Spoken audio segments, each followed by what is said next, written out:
Hello friends, ನನ್ನ ಚಾನಲ್ಗೆ ಸ್ವಾಗತ. ಈ ವಿಡಿಯೋವನ್ನು ಕೊನೆಯವರೆಗೂ ತಪ್ಪದೆ ನೋಡಿ. ವಿಡಿಯೋ ಕೊನೆಯಲ್ಲಿರುವ ಟ್ವಿಸ್ಟ್ ನಿಮಗೆ ಖಂಡಿತ ಇಷ್ಟವಾಗುತ್ತದೆ. ವಿಡಿಯೋ ನೋಡುವ ಮೊದಲು ನಮ್ಮ ಚಾನಲ್ಗೆ ಸಬ್ಸ್ಕ್ರೈಬ್ ಮಾಡೋದನ್ನು ಮರೆಯಬೇಡಿ. ಪ್ರಕಾರ ತಂದೆ ಕೊಟ್ಟ ಮಾತುಗೋಸ್ಕರ ಎಲ್ಲವನ್ನ ಬಿಟ್ಟು ಕಾಡಿಗೆ ಹೋದ ಶ್ರೀರಾಮನಿಗೂ ಹೆಂಡತಿಗೋಸ್ಕರ ಮಗನಿಗೋಸ್ಕರ ಎಲ್ಲ ಬಿಟ್ಟು ಕಷ್ಟ ಪಡ್ತಿರೋ ನಮ್ಮ ಅಳಿಯಂದ್ರಿಗೂ ಯಾವ ವ್ಯತ್ಯಾಸನೂ ಇಲ್ಲ. ಶ್ರೀರಾಮಚಂದ್ರ ಇದ್ದಾಗೆ ಅವರು ಅಂತ ವ್ಯಕ್ತಿ ಸಿಗೋದು ಬಹಳ ಅಪರೂಪ. ಅಂತ ವ್ಯಕ್ತಿತ್ವ ಅವ್ರದು. ಸೀತಾರಾಮ ಕೂಡ ಥೇಟ್ ನಿಮ್ ಹಾಗೆ ತಮ್ಮದಲ್ಲದ ತಪ್ಪಿಗೆ ವನವಾಸ 14 ವರ್ಷ ಅನುಭವಿಸಿದ್ರು. ಇನ್ನೇನು ಮುಗೀತು ಅನ್ನೋ ಹೊತ್ತಿಗೆ ಆ ರಾವಣ ಬರ್ತಾನೆ, ಸೀತೆಯನ್ನ ಅಪಹರಣ ಮಾಡ್ಕೊಂಡು ಹೋಗ್ತಾನೆ. ಶ್ರೀರಾಮಚಂದ್ರ ಅವನ ಜೊತೆ ಯುದ್ಧ ಮಾಡಿ ಅವನನ್ನ ಸಂಹಾರ ಮಾಡಿ ಸೀತೆಯನ್ನ ವಾಪಸ್ ಕರ್ಕೊಂಡು ಬರ್ತಾನೆ. ಪಟ್ಟಾಭಿಷೇಕ ಆಗತ್ತೆ, ಎಲ್ಲಾ ಸರಿ ಹೋಯ್ತು, ಎಲ್ಲಾ ಚೆನ್ನಾಗಿದೆ ಅನ್ನೋ ಹೊತ್ತಿಗೆ ಅವನ್ ಯಾವನೋ ಅನುಮಾನ ಪಟ್ಟ ಅಂತ ಮತ್ತೆ ಅವಳನ್ನ ಅಗ್ನಿ ಪರೀಕ್ಷೆಗೆ ಒಳಪಡಿಸ್ತಾನೆ. ಅವಳನ್ನ ಕಾಡಕ್ ಕಳಿಸ್ತಾನೆ. ಮುಂದಾಗಿದ್ದೇನು, ಅವ್ರ ಮಕ್ಕಳೇ ದೂರ ಆಗಿದ ಸೀತಾರಾಮರನ್ನ ಒಂದು ಮಾಡ್ತಾರೆ. ಇದೇ ಜೀವನ, ಇಷ್ಟೇ ಜೀವನ. ನಾವೆಲ್ಲೇ ಹೋದ್ರು ಅಲ್ಲಿಗೆ ಬರ್ತೀವಿ, ಮೂಲಕ್ಕೆ ಬರ್ತೀವಿ. ಬದುಕು ನಮ್ಮನ್ನ ಎಲ್ಲೆಲ್ಲಿ ಸುತ್ತಾಡ್ಸಿದ್ರು ಕೊನೆಗೆ ಎಲ್ಲಿ ನಿಲ್ಲಿಸ್ಬೇಕೋ ಅಲ್ಲಿಗೆ ಕರ್ಕೊಂಡು ಬಂದು ನಿಲ್ಸುತ್ತೆ. ನೋಡು, ಆ ಸೀತಾರಾಮನು ನಿಮ್ ಹಾಗೇನೆ ಕೆಲವೇ ದಿನ ಒಟ್ಟಿಗಿದ್ದು, ಕೆಲವೇ ದಿನ ಒಟ್ಟಿಗೆ ಬಾಳ್ವೆ ನಡೆಸಿದ್ದು. ಆದ್ರೆ ಇವತ್ತಿಗೂ ಗಂಡ ಹೆಂಡತಿ ಅಂದ್ರೆ ರಾಮ ಸೀತೆ ತರ ಇರಬೇಕು ಅಂತ ಉದಾಹರಣೆ ಕೊಡ್ತಾರೆ. ನೀನು ಅಳಿಯಂದ್ರು ಹಾಗೆ ಪ್ರೀತಿಯಿಂದ ಬದುಕಿದವರು. 2 ದೇಹ ಒಂದು ಜೀವ ತರ ಬದುಕಿದ್ರಿ ನೀವು ದೂರ ಆಗ್ಬೇಕಾ? ನಾವ್ ಯಾರ ಜೊತೆ ಬದುಕ್ತೀವಿ ಅನ್ನೋದಕ್ಕಿಂತ ನಾವ್ ಯಾರಿಗೋಸ್ಕರ ಜೀವ ಬಿಡ್ತೀವಿ ಅನ್ನೋದು ಮುಖ್ಯ. ನಿಮಗ್ ಇಷ್ಟ ಇಲ್ಲದೆ ಇದ್ರು ಬೇರೆ ಯಾರಿಗೋಸ್ಕರನೋ ನೀವು ದೂರ ಬದುಕ್ತಾ ಇರೋದು ಯಾವ ನ್ಯಾಯ? 5-6 ವರ್ಷ ಕಳೆದೇ ಹೋಯ್ತು, ಇನ್ನೂ ನೀವಿಬ್ರು ಒಂದಾಗೋ ಸಮಯ ಬಂದಿಲ್ಲ ಅಂದ್ರೆ ಇನ್ ಯಾವಾಗ ಬರುತ್ತೆ? ನನ್ನ ಮಾತು ಕೇಳು ಮಗಳೇ, ಜೀವನದಲ್ಲಿ ಯಾರನ್ನು ಯಾರಿಂದಾನು ಬೇರ್ಪಡಿಸಕ್ ಆಗೋದಿಲ್ಲ. ಹಾಗೆ ಯಾರನ್ನೋ ಯಾವಾಗ್ಲೋ ಯಾರನ್ನೋ ಸೇರ್ಸಕ್ಕೂ ಆಗೋದಿಲ್ಲ. ನಾವ್ ಎಷ್ಟು ದಿನ ಬದುಕ್ತೀವಿ ಗೊತ್ತಿಲ್ಲ, ಆದ್ರೆ ಒಂದೇ ಒಂದ್ ದಿನ ಬದುಕಿದ್ರು ಆ ಒಂದು ದಿನ ಇಂಥವನ್ ಜೊತೆನೆ ಬದುಕ್ಬೇಕು, ಅವನ್ ಜೊತೆನೆ ಜೀವನ ಹಂಚ್ಕೋಬೇಕು ಅಂತ ಅನ್ಸತ್ತಲ್ಲ. ಅವನು ನಿನ್ನ ಕನಸಿನ ರಾಜಕುಮಾರ. ಏನ್ ಹೇಳ್ತಾ ಇದ್ದೆ ನೆನಪು ಮಾಡ್ಕೊ. ಭೂಮಿಗೆ ತಾಕುವ ಜಡಿ ಮಳೆಯ ನಡುವೆ ಸೂರ್ಯನಂತೆ ಬಳಿ ಬಂದು ಕಾಮನ ಬಿಲ್ಲ ಮೂಡಿಸಬೇಕು. ಕನಸುಗಳಿಗೆ ಬಣ್ಣ ಬಳೆದು ಅದಕ್ಕೂ ಬಣ್ಣವಾಗಿಸಬೇಕು. ನನ್ನ ರಾಜಕುಮಾರ ಈ ರಾಜಕುಮಾರಿನ ಹುಣ್ಣಿಮೆ ಚಂದಿರನ ಬಳಿ ಕುದುರೆ ಸವಾರಿಯಲ್ಲಿ ಕರೆದೊಯ್ಯಬೇಕು. ಒಲವ ಅಮೃತ ಧಾರೆ ಹರಿಸಬೇಕು. ಆ ನಿನ್ನ ಕನಸಿನ ರಾಜಕುಮಾರ ಬರಬೇಕು, ನಿನ್ನ ಕುದುರೆ ಮೇಲೆ ಕರ್ಕೊಂಡು ಹೋಗಬೇಕು ಅಂತ ನಾನು ಹೇಳಿದ್ದೆ. ಈಗ ಹೇಳ್ತೀನಿ ಕೇಳು ಮಗಳೇ. ಆ ನಿನ್ನ ಕನಸಿನ ರಾಜಕುಮಾರ ಕುದುರೆ ಮೇಲೆ ಬರಬೇಕು ಅಂತೇನಿಲ್ಲ, ಕಾರಲ್ಲೂ ಬರ್ಬೋದು, ನಡ್ಕೊಂಡು ಬರ್ಬೋದು. ನೀನ್ ಹೋಗೋ ದಾರಿನಲ್ಲಿ ನಿನಗೋಸ್ಕರ ಕಾಯ್ತಾ ಕೂತಿರ್ಬೋದು. ಆ ನಿನ್ನ ಕನಸಿನ ರಾಜಕುಮಾರನ ಕನಸಿನಲ್ಲಿ ನೀನಿರ್ತೀಯ, ನೀನೇ ಅವನ ಕನಸಿನ ರಾಜಕುಮಾರಿ ಆಗಿರ್ತೀಯ. ನಿನ್ನ ಮನಸ್ಸಲ್ಲಿ ಅವನಿದಾನೆ ಅಂದ್ಮೇಲೆ ಅವನ ಮನಸ್ಸಿನಲ್ಲೂ ನೀನೇ ಇರ್ತೀಯ ಅಲ್ವಾ? ಅವನು ನಿನಗೆ ಸಿಕ್ಕಿದ್ದ, ಆ ಕನಸಿನ ರಾಜಕುಮಾರ ನಿನ್ ಜೊತೆಗಿದ್ದ. ಅವನನ್ನ ಕಳ್ಕೊಂಡಿದ್ಯಾ, ಅವನನ್ನ ದೂರ ಮಾಡಿದ್ಯಾ. ಅವನು ತನ್ನ ತಲೆ ಮೇಲೆ ಕಿರೀಟನ ತೆಗೆದು ಯಾರ್ದೋ ಕಾಲಡಿಗಿಟ್ಟು ಖಾಲಿ ಕೈ ಫಕೀರ ತರ ಊರೆಲ್ಲ ಅಲಿತಾ ಇದ್ದಾನೆ. ಒಂದು ಹಿಡಿ ಪ್ರೀತಿಗೋಸ್ಕರ ನೀನ್ ಹಿಂದೆ ಬರ್ತಾ ಇದ್ದಾನೆ, ನಿನ್ನ ಪ್ರೀತಿಯನ್ನ ಅರಿಸಿ ಬರ್ತಾ ಇದ್ದಾನೆ. ನಿನಗೋಸ್ಕರ ಏನೆಲ್ಲ ಮಾಡಿದ್ದಾರೆ ಅಂತ ಒಂದೇ ಒಂದು ಸರ್ತಿ ನೆನಪು ಮಾಡ್ಕೋಕಂತ. ನಿನ್ನ ಗಂಡನಾಗಿ, ನಿನ್ನ ಮಗನ ತಂದೆಯಾಗಿ ಎಷ್ಟೆಲ್ಲಾ ಕಷ್ಟಪಟ್ಟು ನಿನ್ನ ಹುಡುಕ್ತಾ ಇದ್ದಾರೆ ಅಂತ ಯೋಚನೆ ಮಾಡೋಕಂತ. ನೆನಪು ಮಾಡ್ಕೋ, ಅದನ್ನ ಗಣನೆಗೆ ತಗೋ.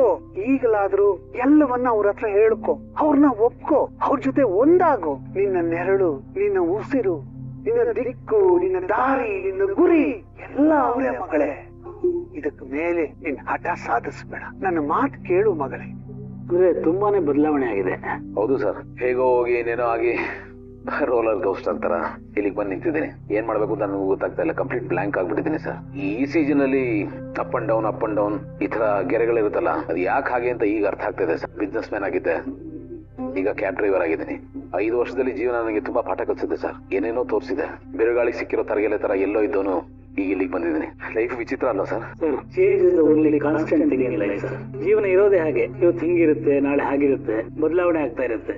ನಾವ್ ಏನಲ್ಲಿ ಹುಡುಕ್ತೀವೋ ಅದು ನಿಮ್ಗೆ ಸಿಗಲ್ಲ. ಅದು ತನಗೆ ಏನು ಬೇಕೋ ಅದನ್ನು ಕೊಡುತ್ತೆ, ಏನು ಪಾಠ ಕಲಿಸ್ಬೇಕೋ ಕಲಿಸುತ್ತೆ. ಏಳು ಬೀಳುಗಳು ಏರುಪೇರುಗಳು ಇದ್ದಾಗಲೇ ಅದಕ್ಕೊಂದು ತೀವ್ರತೆ ಬರೋದು.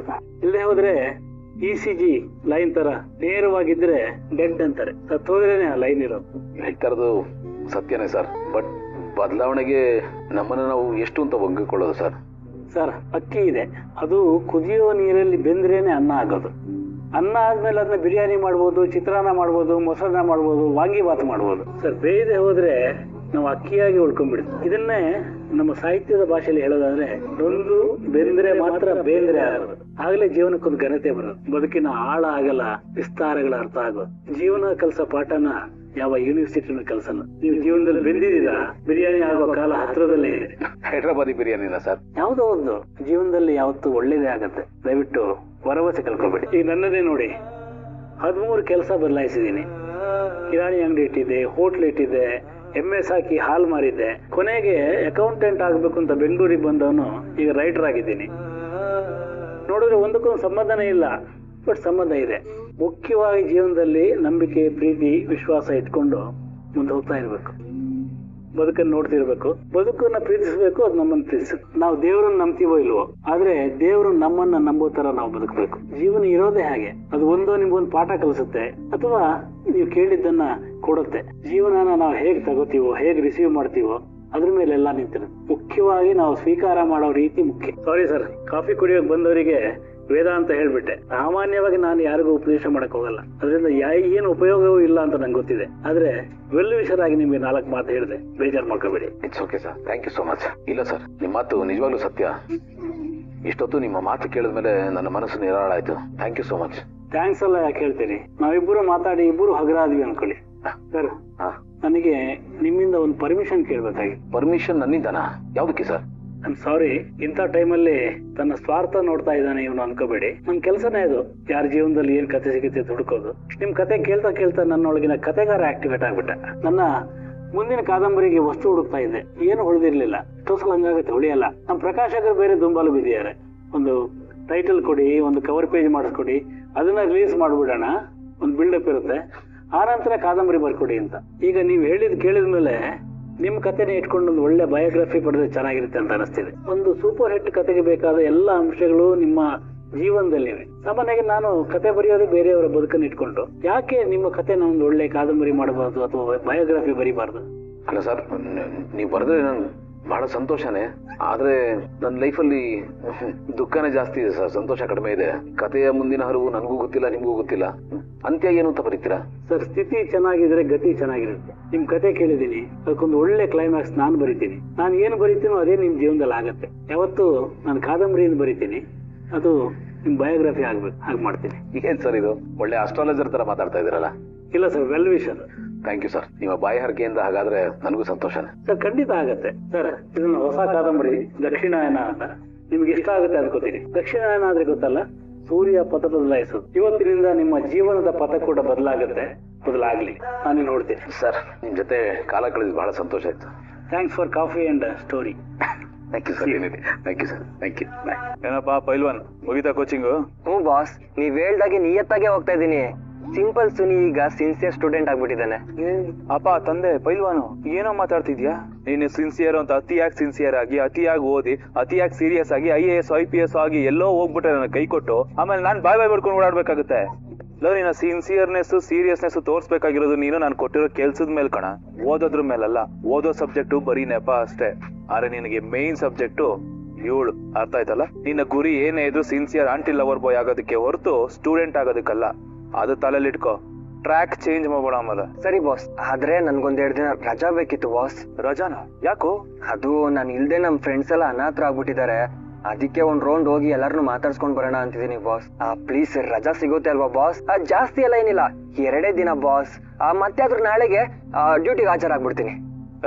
ಅದೇ ಈಗ ಏನೋ ಮಾತಾಡ್ತಾ ಇದೀಯಾ? ಅಲ್ಲ ಕಣೋ, ಸ್ಟೋರಿ ಈಗ ಡೆವಲಪ್ ಆಗ್ತದೆ ಕಣೋ. ಅವಳು ಇವಾಗ ನೀನು ಮಾತಾಡ್ತಿದ್ದಾಳೆ, ನಿನ್ ಜೊತೆ ಚೆನ್ನಾಗಿದ್ದಾಳೆ. ಇಂಥ ಟೈಮಲ್ಲಿ ಅಲ್ಲಿ ಇಲ್ಲಿ ಹೋದ್ರೆ ಫ್ಲೋ ಕಟ್ಟಾಗ್ಬಿಡಲ್ವಾ? ಕಂಟಿನ್ಯೂಟಿ ಕಣೋ, ಕಂಟಿನ್ಯೂಟಿ ಮುಖ್ಯ.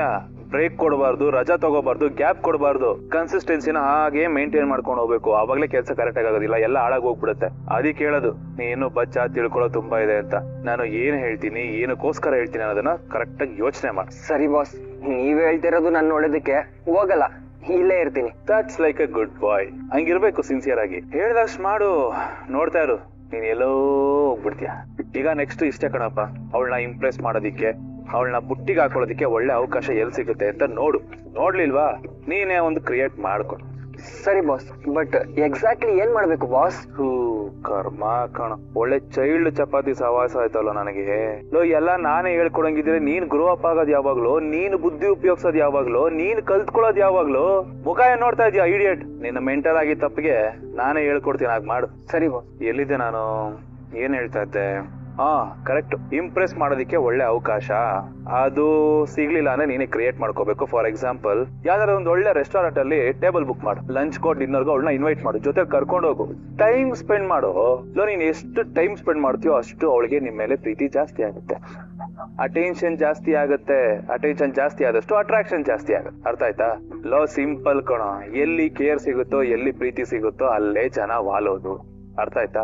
ಗಿಡಕ್ಕೆ ನೀರು ಗೊಬ್ಬರ ಕೊಟ್ರೇನೆ ಅದು ಗಿಡ ಮರ ಆಗೋದು, ಚೆನ್ನಾಗಿ ಬೆಳೆಯೋದು ಅಲ್ವಾ? ರಿಲೇಶನ್ಶಿಪ್ ಹಾಗೇನೆ. ನಿನ್ಗೆ ಇನ್ನೂ ಸಿಂಪಲ್ ಆಗಿ ಅರ್ಥ ಮಾಡಿಸ್ತೇನಪ್ಪ, ನಾಯಿಗೆ ಬಿಸ್ಕೆಟ್ ಹಾಕೋದೇ ರಿಲೇಶನ್ಶಿಪ್. ಈ ಪ್ರಪಂಚದಲ್ಲಿ ಪ್ರತಿಯೊಬ್ಬ ಮನುಷ್ಯನು ತನ್ನ ಸುತ್ತ ಯಾರಾದ್ರೂ ಲವ್ ಅನ್ನೋ ಬಿಸ್ಕೆಟ್ ಹಾಕ್ತಾರ, ಕೇರ್ ಅನ್ನೋ ಬಿಸ್ಕೆಟ್ ಹಾಕ್ತಾರ, ಅಟೆನ್ಷನ್ ಅನ್ನೋ ಬಿಸ್ಕೆಟ್ ಹಾಕ್ತಾರ ಅಂತ ಪ್ರತಿಯೊಬ್ಬನು ಕಾಯ್ತಾ ಇರ್ತಾನ ಕಣ. ಯಾವ ಮೊಮೆಂಟ್ ಅಲ್ಲಿ ಅವನಿಗೆ ಯಾರಾದ್ರೂ ಆ ಥರದೊಂದು ಬಿಸ್ಕೆಟ್ ಎಸಿತಾರೋ ಅವನ ಆ ಕಡೆ ವಾಲ್ತಾನೆ, ಅವ್ರಿಗೆ ಹತ್ರ ಆಗ್ತಾನೆ, ಅವ್ರ ಮೇಲೆ ಫೀಲಿಂಗ್ಸ್ ಬೆಳೆಸ್ಕೊತಾನೆ. ಅಷ್ಟೇ ರಿಲೇಶನ್ಶಿಪ್ ಫಾರ್ಮುಲಾ. ಇದನ್ನ ಯಾವತ್ತಿದ್ರು ತಲೆಯಲ್ಲಿ ಇಟ್ಕೋ. ಅರ್ಥ ಆಯ್ತಲ್ಲ? ನೀನು ಈ ಮಂತ್ರನ ಫಾಲೋ ಮಾಡು, ಅವಳು 100% ನಿನ್ನ ಫಾಲೋ ಮಾಡ್ಕೊಂಡ್ ಬರ್ತಾಳೆ, ನೋಡ್ತಾ ಇರು. ಸರಿ ಬಾಸ್, ನೀವ್ ಹೇಳ್ದಾಗೆ ಮಾಡ್ತೀನಿ. ಸಮಾಧಾನ. ಹಾಗೆ ಇನ್ನ ಒಂದು ಟಿಪ್ಸ್ ಕೊಡ್ತೀನಿ, ನೋಟ್ ಮಾಡಿ ಇಟ್ಕೋ. ಕ್ಯಾಲೆಂಡರ್ ಅಲ್ಲಿ ಬರುವಂತ ಒಂದಷ್ಟು ಹೆಣ್ಮಕ್ಕಳ ಇಂಪಾರ್ಟೆಂಟ್ ಇವೆಂಟ್ ನ ಮಾರ್ಕ್ ಮಾಡಿ ಇಟ್ಕೊಂಡ್ಬಿಡು. ವುಮೆನ್ಸ್ ಡೇ, ವ್ಯಾಲೆಂಟೈನ್ಸ್ ಡೇ, ಈ ತರದ್ದು. ಯಾಕೆ ಬಾಸ್? ನೀನು ವರ್ಷ ಪೂರ್ತಿ hi hello how are you what you doing ಅಂತ ಕೇಳೋದು ಒಂದೇ, ಅಂಡ್ ಈ ತರ ಸ್ಪೆಷಲ್ ಒಕೇಶನ್ ಅಲ್ಲಿ ಮೊಬೈಲ್ ತಗೊಂಡು 2 ರೋಸು 4 ಹಸಿರಲ್ಲ 1-2 ಹಾರ್ಟ್ ನ ಹಾಕಿ ಮೆಸೇಜ್ ಕಳಿಸ್ತೀಯಲ್ಲ, ಅದು ಒಂದೇ. ಸ್ಪೆಷಲ್ ಫೀಲ್ ಕೊಡುತ್ತೆ ಕಣೋ ಅದು, ಹೆಣ್ಮಕ್ಳಿಗೆ ಇಷ್ಟ ಆಗುತ್ತೆ. ಈಗೆಲ್ಲ ಜನ ಫಾರ್ಮಾಲಿಟಿನ ಇಷ್ಟ ಪಡೋದಪ್ಪ, ಅದಕ್ಕೆ ಇಂಪ್ರೆಸ್ ಆಗೋದು. ಇದನ್ನ ವರ್ಕೌಟ್ ಮಾಡಿ ನೋಡು. ಓಕೆ ಬಾಸ್, ನೀವ್ ಹೇಳಿದನ್ನೆಲ್ಲ ಕ್ಲೀನ್ ಮೈಂಡ್ ಅಲ್ಲಿ ನೋಟ್ ಮಾಡ್ಕೊಂಡಿರ್ತೀನಿ, ಆಮೇಲೆ ಒಂದೊಂದೇ ಬಿಟ್ಕೊಂಡು ಹೋಗ್ತೀನಿ. ಇದೆಲ್ಲ ನನಗೆ ಗೊತ್ತೇ ಇರ್ಲಿಲ್ಲ ಬಾಸ್. ಇಷ್ಟೊಂದೆಲ್ಲ ಒಳ್ಳೆ ಟಿಪ್ಸ್ ಕೊಟ್ಟಿರೋದಕ್ಕೆ thank you so much boss. ಇಷ್ಟ ಅಲ್ಲ ಕಣೋ, ಇನ್ನು ತುಂಬಾ ಬೇಜಾನಿದೆ. ಗೊತ್ತಾಗತ್ತಪ್ಪ, ಗೊತ್ತಾಗತ್ತೆ. ಹೋಗ್ತಾ ಹೋಗ್ತಾ ಇನ್ನೂ ಗೊತ್ತಾಗೋದು ತುಂಬಾ ಇದೆ, ಕಾಯ್. ಕಂದ, ನಾನು ಇಷ್ಟೆಲ್ಲ ಹೇಳ್ತಾ ಇದ್ದೀನಿ, ಯಾಕಮ್ಮ ನೀನ್ ಒಂದು ಮಾತು ಆಡ್ತಾ ಇಲ್ಲ? ನೋಡು, ಈ 5 ವರ್ಷದಲ್ಲಿ ನಿನ್ ಮಗ ಬೆಳೆದಿದ್ದಾನೆ. ಅವನು ತನ್ನ ತಂದೆ ಮುಖನ ನೋಡೇ ಇಲ್ಲ. ತನ್ನ ತಂದೆ ನೋಡ್ಬೇಕು, ಅವ್ರ ಜೊತೆ ಸಮಯ ಕಳಿಬೇಕು ಅಂತ ಅವನಿಗೆ ಅನ್ಸೋದಿಲ್ವಾ? ಅವನಿಂದ ಇದನ್ನೆಲ್ಲ ಕಿತ್ಕೋತಾ ಇದ್ದೀನಿ ಅಂತ ನಿನಗೆ ಅನ್ನಿಸ್ತಾ ಇಲ್ವಾ? ಅವನು ನಿನಗೆ ಹೇಳದೆ ಇರ್ಬೋದು, ಆದ್ರೆ ಅವನು ಒಳಗಡೆ ಅಂತ ಒಂದು ಆಸೆ ಇದ್ದೇ ಇರುತ್ತೆ. ಅವನು ಬೇರೆ ಮಕ್ಕಳು ಅವ್ರ ಅಪ್ಪ ಅಮ್ಮಂದ್ರ ಜೊತೆ ಇರೋದನ್ನ ನೋಡಿದಾಗ ಅವನಿಗೂ ಒಳಗನ್ಸಿರತ್ತೆ, ನಮ್ಮ ಅಪ್ಪ ಅಮ್ಮನು ಯಾಕೆ ಹೀಗೆ ಜೊತೆಗಿರಬಾರ್ದು, ನನಗೆ ಯಾಕೆ ಈ ಭಾಗ್ಯ ಇಲ್ಲ ಅಂತ. ನೀನ್ ಅದನ್ನ ಅರ್ಥ ಮಾಡ್ಕೋಬೇಕು ಕಂದ. ಶ್ರೀರಾಮಚಂದ್ರ ಶಾಂತ ಮೂರ್ತಿನೇ ಇರ್ಬೋದು, ಆದ್ರೆ ಸಮಯ ಬಂದಾಗ ರಾವಣನ ಸಂಹಾರ ಮಾಡ್ಲಿಲ್ವಾ? ನಮ್ಮ ಅಳಿಯಂದ್ರು ಹಾಗೆ, ಅವ್ರಿಗೆ ಚೆನ್ನಾಗ್ ಗೊತ್ತು ಯಾವಾಗ ಏನು ಮಾಡ್ಬೇಕು, ಯಾರನ್ನ ಹೇಗ್ ಹ್ಯಾಂಡಲ್ ಮಾಡ್ಬೇಕು ಅಂತ. ಅಷ್ಟಿಲ್ದೆ ಅಷ್ಟು ದೊಡ್ಡ ಸಾಮ್ರಾಜ್ಯನ ಕಟ್ಟಿ ಬೆಳೆಸಕ್ಕಾಗ್ತಿತ್ತ ಅವ್ರಿಗೆ? ಅಷ್ಟು ದೊಡ್ಡ ಬಿಸ್ನೆಸ್ ಮ್ಯಾನ್ ಆಗಕ್ಕಾಗ್ತಿತ್ತ? ನೀನೇ ಯೋಚನೆ ಮಾಡು, ಅವ್ರೇನಷ್ಟು ವೀಕ? ಅದು ಅಲ್ದೆ ನೋಡು, ನೀನು ಮಗು ಸತ್ತಿದೆ ಅಂತ ಅನ್ಕೊಂಡಿದ್ದೆ, ಆದ್ರೆ ಮಗು ಬದುಕಿದೆಯಲ್ಲ, ಅದನ್ನ ಇಬ್ರು ಸೇರಿ ಹುಡುಕ್ಬೇಕು ಅಂತ ತೀರ್ಮಾನ ಮಾಡಿದಿರಲ್ಲ. ಇಷ್ಟಿದ್ಮೇಲೆ ಒಂದಾಗೋದಕ್ಕೆ ಏನ್ ಪ್ರಾಬ್ಲಮ್? ನೋಡು, ನಿನ್ನ ಅಪ್ಪನಾಗಿ ಅಲ್ಲ, ಒಬ್ಬ ಹಿತೈಷಿಯಾಗಿ, ಒಬ್ಬ ಹಿರಿಯನಾಗಿ ನನಗಿದು ಸರಿ ಕಾಣ್ತಾ ಇಲ್ಲ. ನೀನು ಅಳಿಯಂದ್ರು ದೂರ ದೂರ ಇರೋದು ನನಗೆ ಸರಿ ಕಾಣಿಸ್ತಾ ಇಲ್ಲ. ದಯವಿಟ್ಟು ಒಂದಾಗಿ ನಮ್ಮ ಬದುಕು ನಾವು ಕಟ್ಕೊಂಡಂಗೆ, ನಾವು ಭಾವಿಸ್ದಂಗೆ ನಮ್ಮ ಬದುಕಿನ ಬಣ್ಣನ ನಾವೇ ತುಂಬ್ಕೋಬೇಕು. ಬರೀ ಕತ್ಲನ್ನೇ ನೋಡಬಾರ್ದು, ಅದೇ ಬದುಕು ಅನ್ಕೋಬಾರ್ದು. ಸೂರ್ಯಾಸ್ತ ಇದೆ ಅಂದ್ಮೇಲೆ ಸೂರ್ಯೋದಯನೂ ಇದ್ದೇ ಇರುತ್ತಲ್ವಾ, ನಾವು ಅದ್ರ ಕಡೆ ನೋಡ್ಬೇಕು, ಆಶಾವಾದಿಗಳಾಗ್ಬೇಕು. ಬರೀ ಸಮಸ್ಯೆ ನೋಡಬಾರ್ದು, ಪರಿಹಾರನೂ ಹುಡ್ಕೋಬೇಕು. ಅದೇ ಜೀವನ. ನಮಗ್ ಗೊತ್ತಿದ್ದೋ ಗೊತ್ತಿಲ್ದೇನೋ ನಮ್ಮ ಸುತ್ತ ಗೋಡೆಗಳು ಬೇಲಿಗಳು ಬೆಳ್ಕೊಂಡ್ಬಿಟ್ಟಿರುತ್ತೆ. ನಾವು ಅದರಿಂದ ಆಚೆ ನೋಡದೆ ಹೋದ್ರೆ ಬದುಕಿನ ಸತ್ಯ ಗೊತ್ತಾಗಲ್ಲ ಮಗಳೇ. ನಿಂಗೆ ಇನ್ನೊಂದು ವಿಷಯ ಗೊತ್ತಾ? ನಮ್ಮ ದೇಶದ ದೊಡ್ಡ ಶಕ್ತಿ, ಈ ನೆಲದ ದೊಡ್ಡ ಶಕ್ತಿ ಕುಟುಂಬ ವ್ಯವಸ್ಥೆ. ಅದನ್ನ ನಾವು ಉಳಿಸ್ಬೇಕು, ಗಟ್ಟಿಯಾಗಿ ಬೆಳೆಸ್ಬೇಕು. ಅದರ ಹಿಂದೆ ರಾಜಿಗಳಿರುತ್ತೆ, ದಾಕ್ಷಿಣ್ಯಗಳಿರುತ್ತೆ, ಅರ್ಥ ಮಾಡ್ಕೊಳ್ಳೋದಿರುತ್ತೆ, ಹೊಂದಾಣಿಕೆ ಇರುತ್ತೆ, ಕೊಟ್ಟು ತಗೊಳ್ಳೋದಿರುತ್ತೆ, ಬಿಟ್ಕೊಡೋದಿರುತ್ತೆ.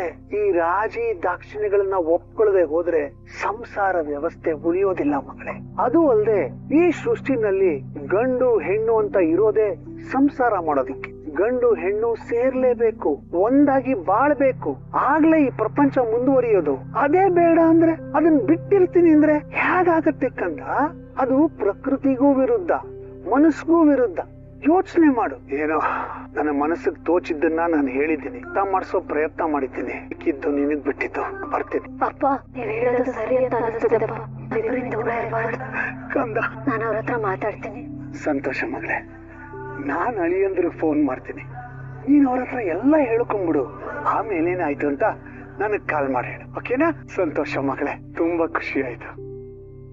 ನೀವು ಈ ವಿಡಿಯೋವನ್ನು ಕೊನೆಯವರೆಗೂ ನೋಡಿದ್ದರೆ ನಿಮಗೆ ಇದು ಇಷ್ಟವಾಗಿದೆ ಎಂದು ನಾವು ಭಾವಿಸುತ್ತೇವೆ. ದಯವಿಟ್ಟು ಒಂದು ಲೈಕ್ ಮಾಡಿ ಮತ್ತು ನಮ್ಮ ಚಾನೆಲ್ಗೆ ಸಬ್ಸ್ಕ್ರೈಬ್ ಮಾಡಿ. ಹೀಗಾಗಿ ನಾವು ಹೊಸ ವಿಡಿಯೋ ಅಪ್ಲೋಡ್ ಮಾಡಿದ ತಕ್ಷಣ ನಿಮಗೆ ನೋಟಿಫಿಕೇಶನ್ ಬರುತ್ತದೆ. ವಿಡಿಯೋ ನೋಡಿದ್ದಕ್ಕೆ ಧನ್ಯವಾದಗಳು.